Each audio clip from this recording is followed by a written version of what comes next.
You're watching HNL. I'm Ursula and we're speaking to Cobus Visser. Cobus, you told a story at the event where I met you. You were one of the speakers, and you spoke about how you climbed a mountain. Yeah, they say it's the highest mountain of Africa, and it's called Kilimanjaro. Oh, really? And a lot of people have climbed Kilimanjaro. So, what made it special for me at that time is because as a hemophiliac, in 2014, I woke up one morning and I couldn't walk.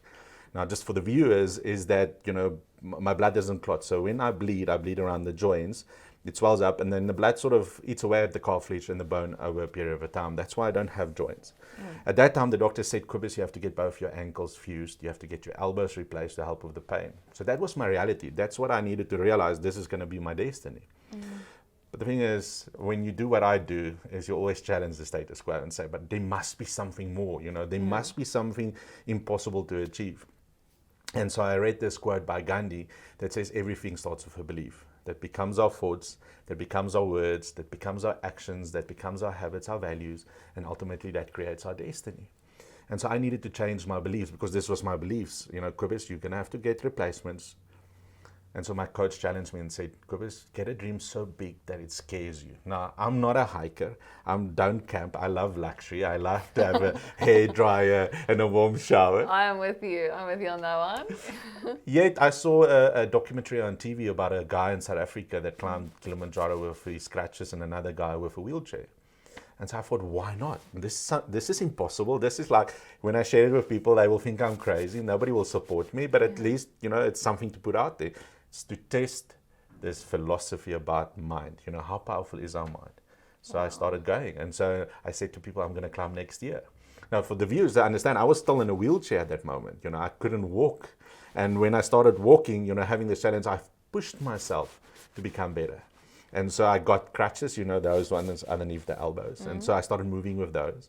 But as I moved with those, I started creating bruises underneath my elbows. And there's so many times I wanted to give up. So the next year people will come, so when are you climbing Kili? Now I'm getting better. And I said, but guys, I told you next year. And I'm like, so we go on, and I'm getting better and better because suddenly I had a vision of where I wanted to go. And suddenly my beliefs started changing because my thoughts were different. My words were different. I surrounded myself with people that pushed me and said, well, Cobus, if you go, we go, that support system. Yeah. And so 2017 came and people asked, so Cobus, when are you climbing Kili? I'm like, didn't I tell you next year? And so these friends of mine like, Cobus, you can't keep on saying next year. Yeah. And so you need to make it, put a date down. And for how many years? Can I just ask, how many years so did you that say was next year? 15, 16, 17, was 3 years in a row. Okay. The thing is, the way we are as humans, we always find a reason not to go. We have excuses. And you had a massive excuse. Yeah, well, one was physicality, right? Secondly was finances.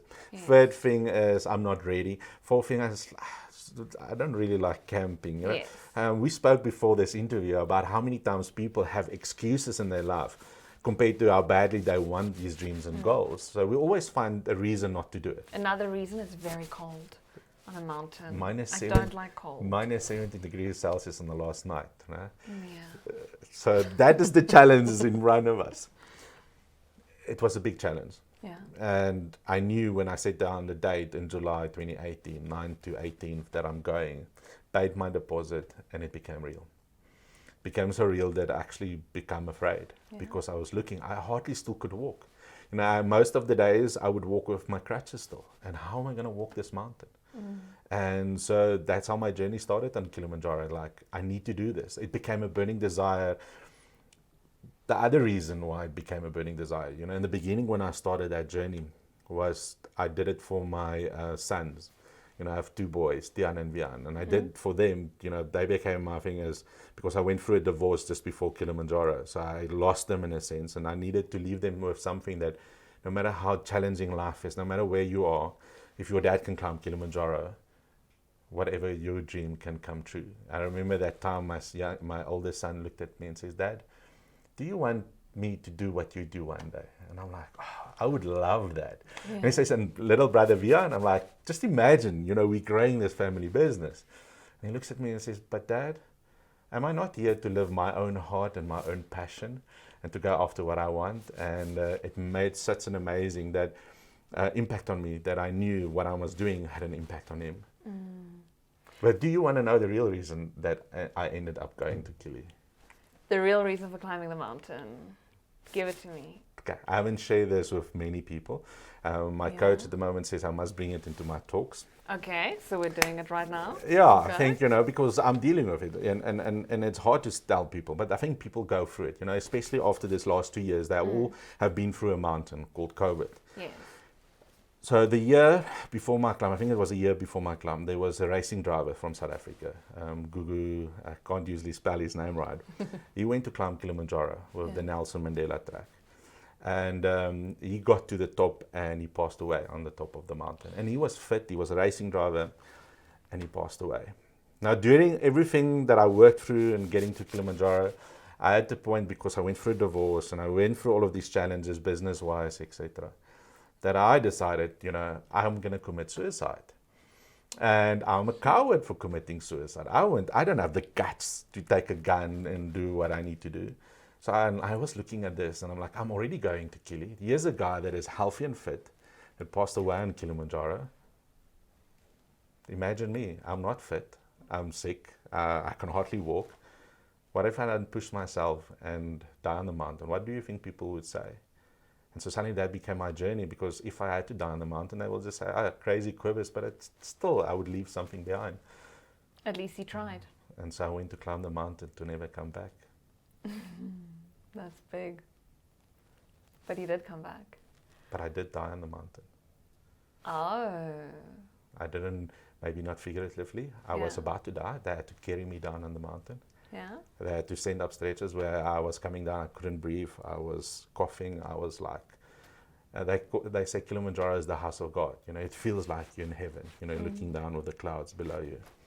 I was sitting there and I'm like, guys, it's okay. And I was looking up and like, God, where are you? Yeah. Have you forsaken me? Why aren't you coming to get me? And yet I didn't realize something inside of me had to die. And that died that day. And I was reborn and I came back a new person. So would you say that's where everything shifted? Yes.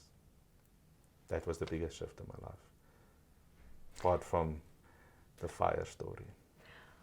Well, we're going to get into the fire story after the break, but that was a very honest share, and the magnitude of the mountain is feeling quite present right here. And I was very curious about what practices you had to do, what was the visualization, but I guess it's the belief behind it, which is the motivation for it. The belief, and I did visualize. I did see the vision. I did exercise every day. I had people come to my house that will take me out and walk with me to make sure I'd go for walks, and then I would get better.